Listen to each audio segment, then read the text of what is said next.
Hello. It is so amazing to be in this room, right, with all of you today. I want to thank Elizabeth for her words now and always, and for introducing us and really beginning this part of the day.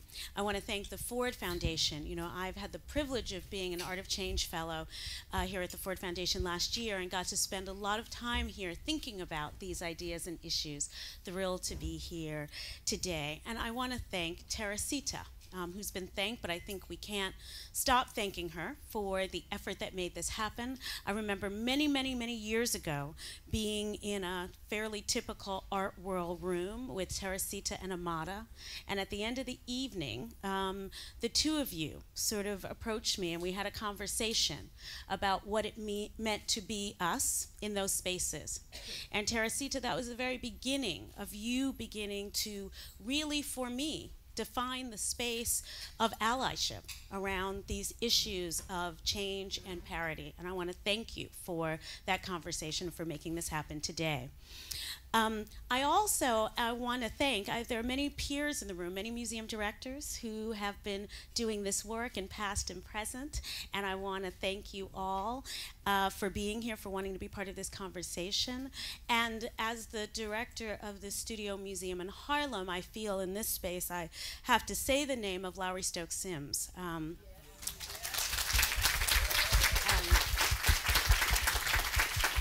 Who I would not be sitting here without, but also who very much was involved, right, in the kind of conversation we're having here today, and always brought that into my consciousness. So thank you for all of that. So we are going to have a conversation about museums, right, with the sense that we know of the real possibility for change within our institutional structures, to look at the ideas and issues that are informing how we can understand what has to happen, what needs to happen, what will happen, in the spaces that we are all responsible for, but also to sort of think about this in this moment as an important way in which we as a group, museum directors that is, can drive a part of this conversation, because it's a conversation in the larger culture. So this is going to be a conversation, but I'm going to ask Amada first. Amada has images and a presentation that she would like to, but it's okay. It's okay, because we're going to work with that. So Amada's going to go over there, and then she'll come back, and we'll... Thank you so much. So I realize I'm probably the only one from the provinces here, although I do have some Texans here in the audience. Yes, exactly, yes. Also some colleagues from Arizona. So I just want to let you know what it's like to do Latino outreach in a red state. Oops, I wasn't supposed to say that. Okay. All right, this is what Arizona has traditionally been known for: cowboys and canyons, and that is the power structure.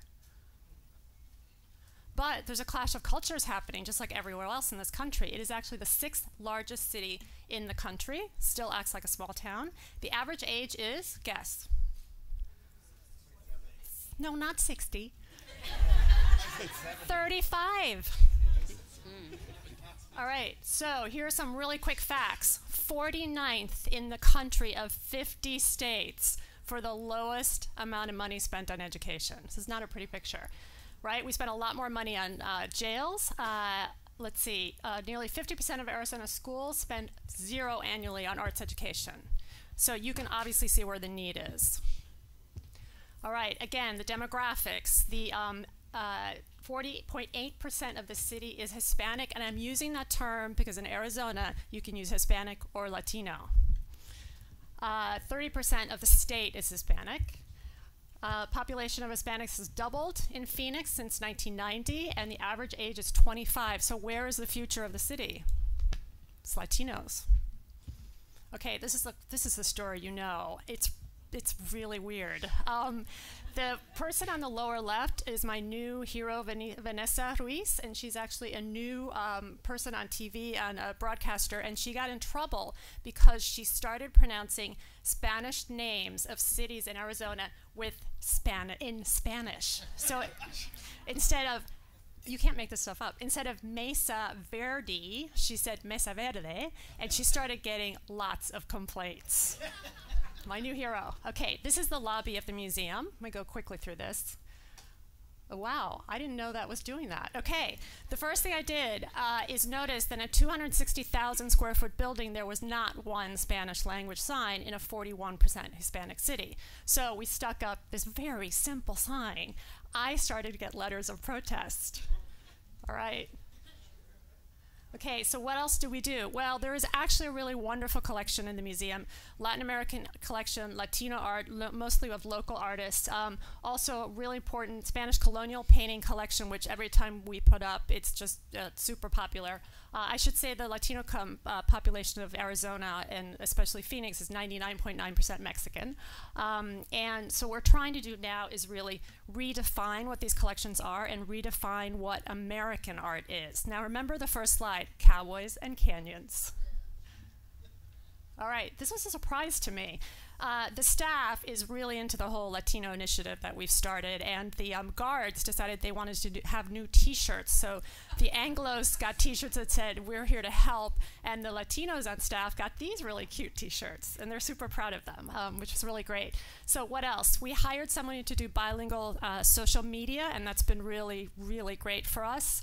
And also started a diversity initiative. I had a really fantastic group of local important Latino leaders from high to low. It was very important to have the leader of that group be someone who was an important Republican. And so the person is this amazing man named Bob Delgado, who is the CEO of Hensley Beverage Company, which is actually owned by John McCain's wife's family. So beloved on both sides of the aisle, really important person in the state. We also had some great focus group work done by Salvador Acevedo, so we learned a lot of things that we all know, that when Latinos go to museum, we go in packs, right? Whole families, yeah. All right.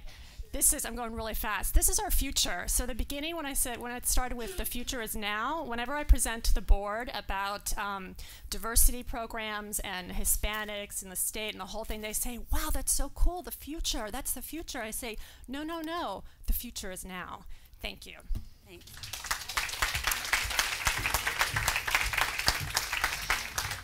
Thanks. Thank you, Amada. And I think that's a great place to start, because I think when we talk about museums and we talk about change in museums, we are talking about audience, we're talking about program, we're talking about staff and leadership and board. And some of this conversation about the Latinx population comes from the demographic changes. So I wanted to ask Franklin, who also newly, just a year in his position at the Pérez Art Museum Miami, is thinking about this sort of context of demographics, both in the national context, but also how this plays out for you locally as you think about what PAM is and what it can be in your tenure. Thank you. I also have to reiterate just my thanks to Olga and to Teresita for being here today, and thank you, Thel.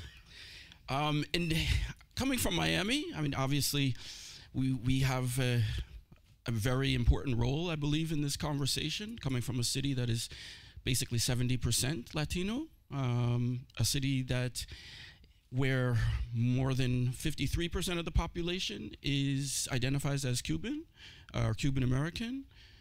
We are bilingual and have been bilingual since the new building opened in 2013. So every single label, every single brochure is in English and Spanish. Recently, for the Jean-Michel Basquiat exhibition, sort of in line with what our government does as far as their languages and what is considered to be official languages, for that show we also added Creole to the mix and have that up on the walls, you know, identifying his position as an artist who, of course, his mother was Puerto Rican, his father was Haitian. So I think we have an interesting situation here, and it's something that we can't get away from and that we embrace wholeheartedly and think about all the time. Recently, we had the opportunity to acquire a work by Carmen Herrera. And so it has been a way of thinking about abstraction, of thinking about geometric abstraction and setting up a scenario. As soon as you walk in the museum, it's the first thing you see now. And I think that is the way that we can lead this conversation. And so our conversation on geometric abstraction begins with Carmen Herrera, and then nearby, a wonderful artist from Miami who has been influenced by Carmen Herrera and has been in conversation with Carmen Herrera, Teresita. And so she's just around the corner from this piece. And this is how we enter into geometric abstraction in Miami. Then we can go to Robert Morris on the floor and Sol LeWitt in the back of the room. So this is, this is where we come from. And this is the way we're trying to lead that conversation. Thank you. We often talk about the impetus for this kind of change, about the external. But, Adam, you had the experience leading your team as you got ready for the opening of the new Whitney, the fantastic new Whitney. And in that, I know you spent a lot of time leading the conversation about not just the action of change, but sort of institutional definition. Can you talk a bit about that? First of all, I want to say what a touching day this has been to me. It's been very, very moving, and it reminds me that this isn't about art, it's about people, and it's about lives, and that's why we do what we do, and that's front and center for what this conversation is about. And I'll just answer a little bit of Franklin's question first, just to say that, the growing population becomes maybe seemingly more an imperative, but it's about doing the right thing to begin with. And it's not just what we should be doing now because the population is growing, but because we should have been doing it all along. Going back to your question, Thelma, and that is, the Whitney Museum had always been an exhibition-driven museum, and what we said in the process of changing from the Uptown Museum to the Downtown Museum is that we were going from a Kunsthalle to more of a museum. 3/4 of the museum uptown was really devoted to exhibitions, and you know that very well because you produced so many of those exhibitions, and so many of those exhibitions that were agents for change. And in the process of doing that, we brought a team headed by Donna DeSalvo, Scott Rothkopf, who will speak to you later, and a whole number of other curators, but we brought in dozens of outside people, including you, Thelma, to talk about the collection. And one of the people we brought in was Rita Gonzalez to look at the collection, but to look at the whole program of Latino art at the Whitney throughout its entire history. And the thing that she, in her report, which she wrote at the end of a couple years ago, was that the program of Latino art, as it was or is, at the Whitney was largely exhibition-driven and largely driven by the biennial. And that's all good and well, and the biennial was actually far more inclusive than the collection, which again you know very well, Thelma. And the biennial often led to building the collection and adding objects to the collection. But what we have tried to do is shift the balance both in terms of what's on view, in terms of having at least an equivalent of collection on view to exhibitions. And the reason this is important is because, to me, the DNA of an institution is in its collection. And I would like to point out that over and over again today, we're reminded DNA is mutable and changeable and must be mutable and changeable.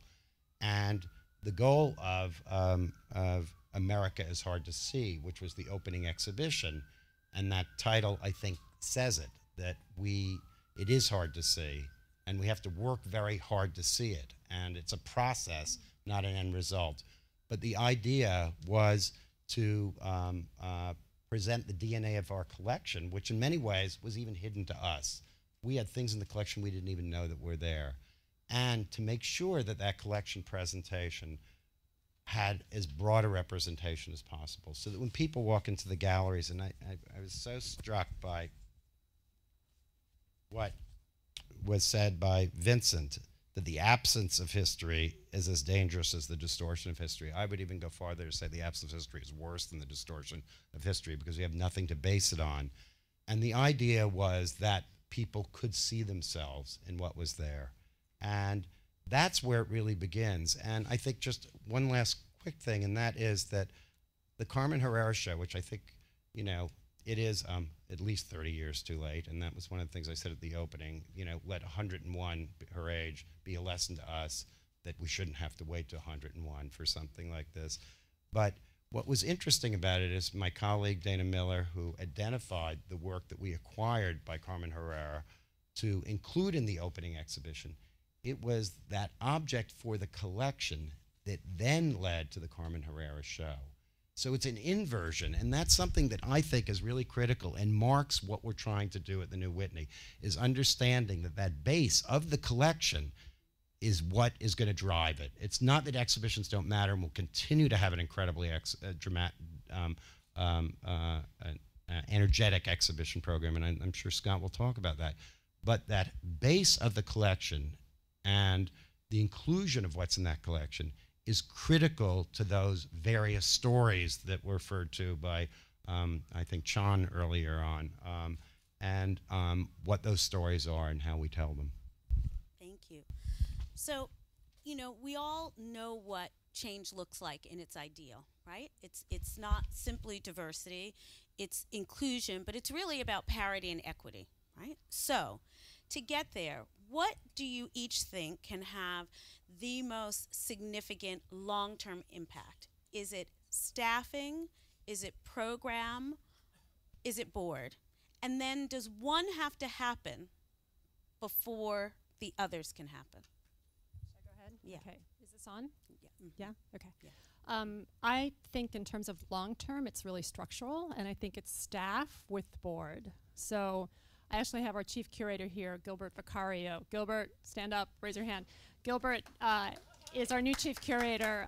There hadn't been a chief curator in a very long time at the museum, but he's also Mexican-American. So I'm Cuban, Gilbert's Mexican-American. Our director of education, who's also new, is half Mexican, is what she says. So I think we're the 3% Latino leadership in museums. I just want to brag.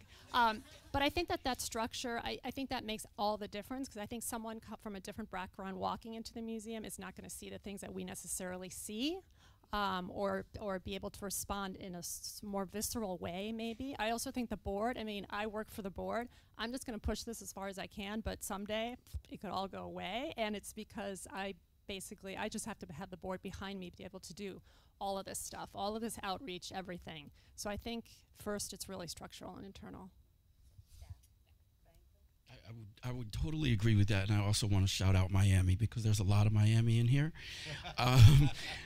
including our great curator in the back, Maria Elena Ortiz. So I feel lucky. Like I walked into a situation that already was under a lot of structural change. A museum that began as an idea in 1984 and then became a collecting institution in the mid-90s. And because of because of collecting and collecting at that moment and bringing in exhibitions like Global Conceptualism, solo exhibitions on Ana Mendieta, Amelia Pelaez, artists who were vitally important to the surrounding community, gives us a structure in collecting that is something that we try to build off of in quite that same fashion that you're talking about. I think I also can see how structurally, when I look at the board and I look at how it has changed over that time, just from looking back to its origins, you can see directly the dramatic effect of what that can do. And it changed our collection. It also put a much greater focus on artists of Latin America and the Caribbean. So I think that it does begin at that point, and we can. It's a great place to jump off of in terms of staff, in terms of the collection. So I think it's all three. I think that's the hard thing about being a museum director. Actually, Amada and I were talking about it. It's that it's all of it all the time. Mm-hmm. I probably think maybe that the collection is most fundamental, but how do you build the collection if you don't have the staff to help identify the collection? How do you build the collection if you don't have the money to build the collection? So they really are all three at once. But I think, in a way, again, the collection is what lasts at the institution. People come and go, staff and board. And yes, collections go, but thank God less readily.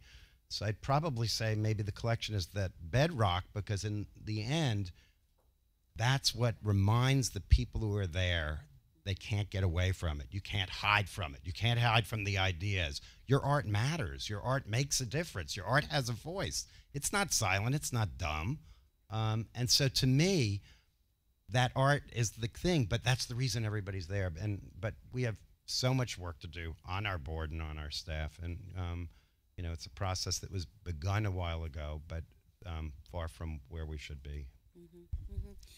And I think when we're talking particularly about staff, we all, of course, have, you know, sort of benefited from the opportunity to have a lot of this measured, whether it was the National Mellon Study of Art Museums or the New York City Department of Cultural Affairs Survey of Cultural Institutions. And I think that while for many of us in this room, none of those findings were a surprise, right? So, you know, I had the occasion, I think, of being with some of my colleagues when these statistics were being read and everyone went, oh, you know, and I was looking around like, okay, am I in a different movie? Like, you know, when...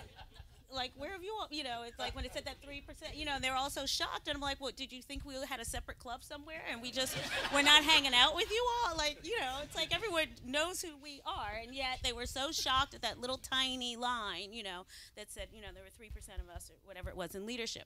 Okay, sorry, I'm editorializing. But tell me, in very specific terms, if either of those efforts, how they have had an impact on the internal conversations that you've been able to have in your institutions with staff, board, or other kinds of stakeholders. You're talking about the actual studies? Yeah, or just the findings, right? Meaning that the reality of this particular focus. Because, you know, I sit here, you know, and I have to sit here and also, you know, look at Susanna Laval, because I wouldn't be here either without her, right? You know, and it's true. And, you know, in some ways I feel like, you know, the sort of the child of Susanna Laval and Mary Schmidt-Campbell, because in their creation of these institutions, one of which I am privileged to lead, you know, this is what is, you know, the struggle every day, right? That's what our institutions were created to be about. But the study has created now this sort of wider idea of this conversation, and I'm curious where that might fall as a way to have different conversations about it, knowing that we've done this work before, and it has not worked always. It hasn't always been sustained or lasting. So at this moment, what's the conversation? And then we are going to open it up for Q&A. So be ready. I have 2 here, but we'll. Okay, so the studies, I've used this data from the studies internally, meaning more with the staff, and particularly the curatorial staff, than I have with the board. Okay. To be honest, what I use with the board is demographic data. I find that extremely powerful. Yeah. And I just want to say really quickly that we were talking before that the for-profit world is way ahead of us because they want to sell to Latinos and millennials. Right. So when I need data, I call Univision or I call Hensley Beverage Company, and I find out what the data is, and that's what works for my board. Right. Okay. Franklin? I would say that, you know, we've been a part of that conversation for a while, and you mentioned Susanna. It reminds me of, I mean, my entry point is around the decade shows, around that collaboration, is around, you know, uptown, downtown kind of thing. And so that has been the platform. I think those recent studies have allowed us to take a mark on a barometer for ourselves internally. It's been a big part of the discussion, and then also externally to have the ability to host the steering committee some months ago in Miami, you know, and to have a conference like Tilting Axis, which looks at the Caribbean, or Cuban Dialogues, which came out of that conversation. So it has been, I think, a boon for us in a way. We have a staff committee with board liaisons on equity and inclusion at the museum, where we have been talking about the studies. We are now planning, and I mean a campaign like any other like capital campaign, but as to how to use the studies to yield results. You know, somehow we believe in facts and figures and papers, which are coming also from esteemed foundations, and they do become critical in helping to leverage that, but we have yet to bring it fully forward to the board, but I'm sure they're going to attract a lot of attention. All right, can I open it up to any questions from the room? And I'm just going to ask if you identify yourself before you ask a question, please. And there's a microphone that can come to you on both sides. Questions? I have some here, if you all. Okay, while we're waiting. Adam, I have a specific question for you. No, quite simply about, because of course we're talking about staffing, but there's a question for you about what the Whitney's efforts are in relation to Latino trustees. And I would love for you to frame that broader, specifically Latino trustees, but to talk about, again, the role of board in change. We do not have a Latino trustee. The one thing that I have done in the past year, we have a new co-chairman of the board, Lori Tisch, who runs something called the Illumination Fund, and part of her fund is very much pushing forward social change. And I have taken her on, in effect, as a partner to work with us on the board to broaden the board representation, and that is a key focus, and we consider kind of our chief diversity agent in a way, because she's speaking from a position of power to power. Yeah. And, you know, I want to say something about this board recruitment issue, because sometimes the way in which this gets framed is one that often can be seen as being to the detriment of culturally specific institutions.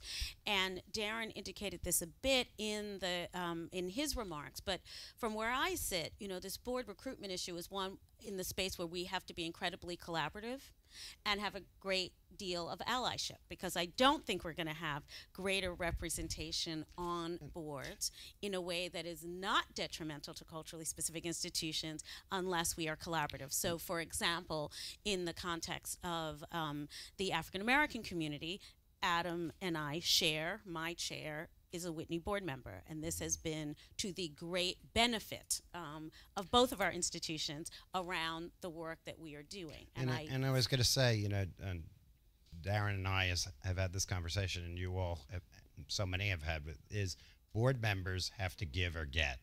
They have to sustain these institutions. So we have to find those board members, and they can give money, but it's not only that, to figure out what else can people, because again, the difference between what's something worth and the value of something, and we talked about that a little earlier at our table.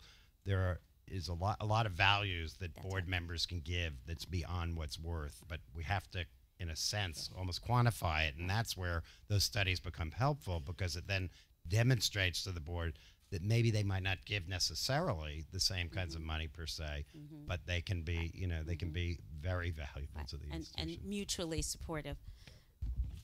Questions? Yes, could you, there's a microphone coming to you, and if you just would identify yourself, please, that would be great. Can you hear me? Yeah. Okay, I'll kind of yell a little. Oh, you can hear, okay. My name is Naomi Guerrero. I'm the founding editor of Gallery Girl NYC. It's a bilingual art review kind of magazine thing.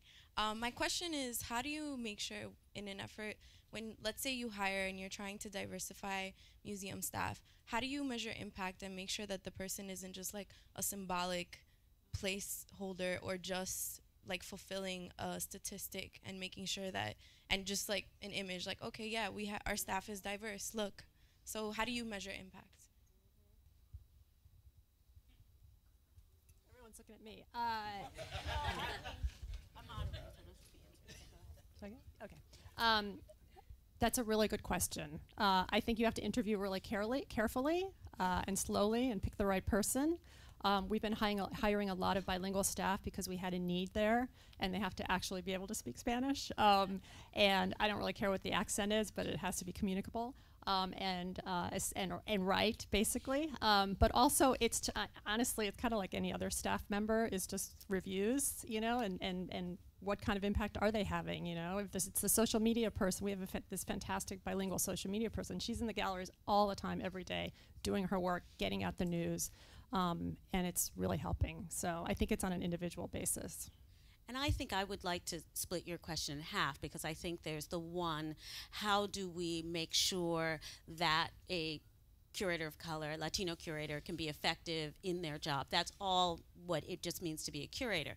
I think the other half of it, how are they not a token or kind of representing some agendas for the institution really is where the work is. And this is where a kind of informed community, right, begins to set values and makes it clear that our desires for inclusion are not simply about symbolism, right? Not simply about, you know, a face in the brochure or at the meeting or, you know, all those ways in which, as people of color in this field, that we can be used around that, but how, in effect, there is the work. And I do believe that is a tone that directors can set, right? You know, I'd just add to that quickly, because actually Thelma is an example. When David Ross was the director of the Whitney, it's the director giving the space for the curator to do it and giving that safe space, but it also becomes incumbent on that person. And Thelma did an extraordinary job. She changed the Whitney top to bottom as a very young curator.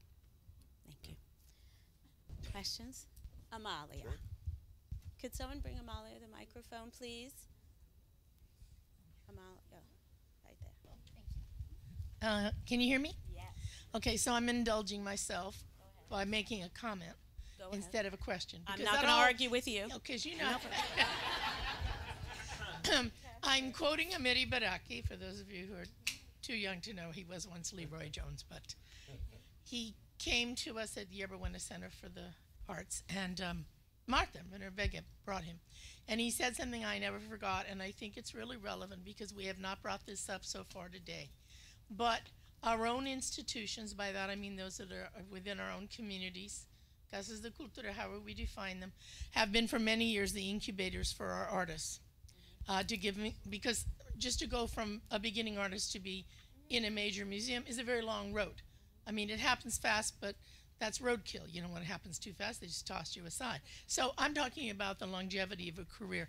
And he said, because there was a debate going on, well, you know, should we push for access and equity into the mainstream? No, we have to stay with our own institutions. We can't leave them behind. You know, we have to be loyal, or we need us, them, they need us. And then he said this. He said, no, both. Self-determination. Self-determination is the core of our institutions.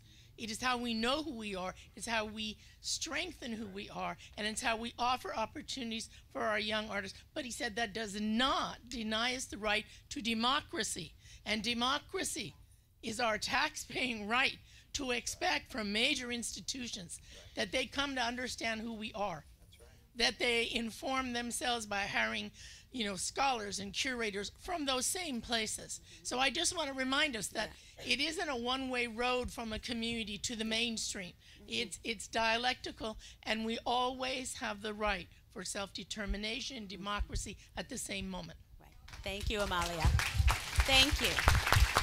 You know, I know that there are a dozen more questions in this room, and I know that my fellow directors here have a lot more they want to say. I think I can speak on behalf of them by way of thanks in saying that I'm thanking them again for being in this conversation and for what I know it is you are doing, but more importantly, I know what you will do, taking the sort of inspiration and the instigation that's coming out of this day. So thank you.